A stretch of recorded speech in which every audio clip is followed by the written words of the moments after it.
నెల్లూరు నగరంలోని స్థానిక 54వ డివిజన్ నందు ఆంధ్రప్రదేశ్ యనాదుల సంక్షేమ సంఘం జిల్లా అధ్యక్షుడు బత్తిన లక్ష్మణ శేఖర్ ఆధ్వర్యంలో ఈ నెల 19వ తేదీ నెల్లూరు నగరంలోని స్థానిక టౌన్ హాల్ నందు జరిగే ఆంధ్రప్రదేశ్ యనాది హక్కుల అవగాహన సదస్సును జయప్రదం చేయడానికి ప్రతి గిరిజన వాడను సందర్శిస్తూ వివరిస్తూ హాజరు కావాలని విజ్ఞప్తి చేశారు. ఈ సందర్భంగా పెన్నా డ్యాం నందు గిరిజన మత్స్యకార సొసైటీకి అనుమతులు అందజేసేందుకు ఫిషరీస్ ఏడీ సంసిద్ధత వ్యక్తం చేయడం ఆనందంగా ఉందని, ఇది గిరిజన మత్స్యకారులకు అందజేయడం జరుగుతుందని తెలియజేశారు.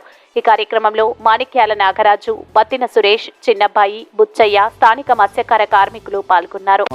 వారం ముందు వారికి ఇచ్చాం, అదంతా రికార్డు సబ్మిట్ చేస్తారు తహసీల్దార్కి.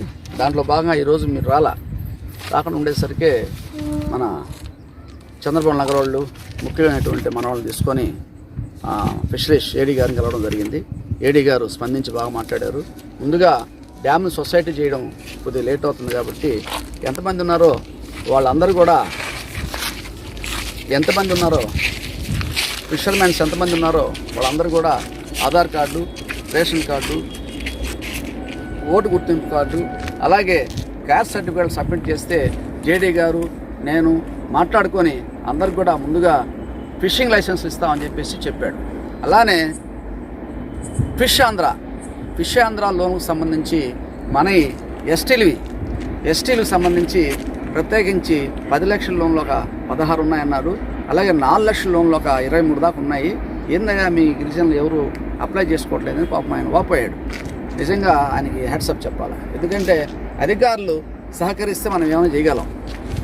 కాబట్టి అట్లాంటి అధికారి వచ్చారు, మంచి ఆయన. కాబట్టి ఎవరన్నా అర్హులు ఉంటే చేపలు పెట్టుకొని అమ్ముకునే పని అయితే ఫిష్ ఆంధ్ర పథకం కింద 1 యూనిట్ 5 లక్షల యూనిట్లు అట్లాంటి 23 ఉన్నాయి. అట్లానే 10 లక్షల యూనిట్లు దాదాపు 16 యూనిట్లు ఉన్నాయి జిల్లాలో. ఇప్పుడు కూడా ఫండింగ్ టైం అయిపోవచ్చింది, మార్చి వస్తుంది, ఎవరు అప్లై చేయలేదయ్యా అని చెప్పి ఈరోజు ఆయన మన కరపత్రాలు కొన్ని ఇచ్చాడు. డేటా కూడా ఇచ్చి ఈ విధంగా ఫార్మేట్ ఉంటుంది, మీరు ఎవరన్నా ఉంటే గిరిజనులు అప్లై చేసుకోండి మేము చెప్పాడు ఆయన. కాబట్టి ఆయనకి ధన్యవాదాలు తెలియజేస్తున్నాం. అలానే ముఖ్యంగా దీని ఉద్దేశం ఏంటంటే ఇలాంటి ఇష్యూస్ చాలా ఉన్నాయి మనకి. ఇంతెందుకు గత 3 సంవత్సరాల నాడు ఈ సిమెంట్ రోడ్డు వరదతో కొట్టుకుపోయింది, ఎవడు పట్టించుకోలేదు. ఆ రోజు కూడా మన విశ్వనాథ్ వాళ్ళు అలాగే మన గిరిజన సంఘం కమిటీ మన దృష్టికి తెస్తే అప్పుడు మనం ఎక్కడికైనా ఉదయాన్నే పాదయాత్రలో భాగంగా ఉదయాన్నే చూస్తే చాలా బాధ వేసింది మనం.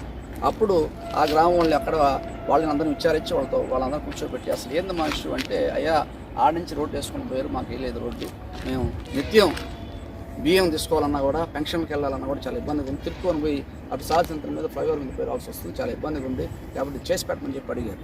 అప్పుడు మనం గౌరవ జిల్లా కలెక్టర్ దృష్టికి తీసుకెళ్లే విషయాన్ని ఆయన వెంటనే జెడ్పీ వాళ్ళకి అలాగే మున్సిపాలిటీ వాళ్ళకి సచివాలయం వాళ్ళతో మాట్లాడితే అప్పుడు చెప్పారు సచివాలయం వాళ్ళు, అన్న ఆల్రెడీ పెట్టున్న ప్రతిపాదనలు ఇక తొందరలో శాంక్షన్ చేస్తాం, శ్రీనివాసులు గారిని ఒక ఆయన టెండర్ పిలుచున్నాడు, అయిపోద్దని చెప్పాడు.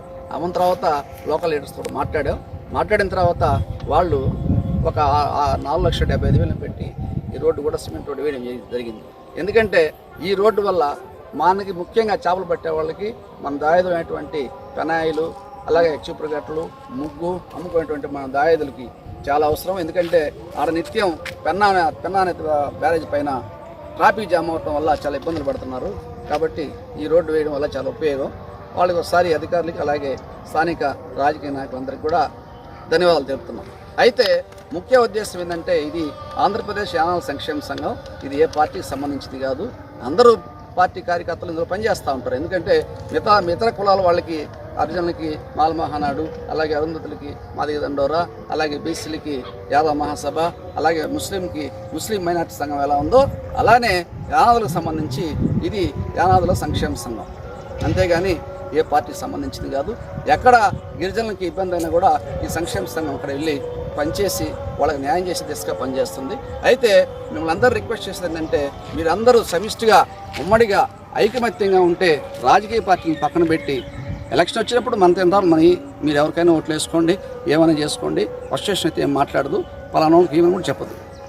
ఉమ్మడిగా ఉంటేనే మనకు కొంత న్యాయం జరగదు.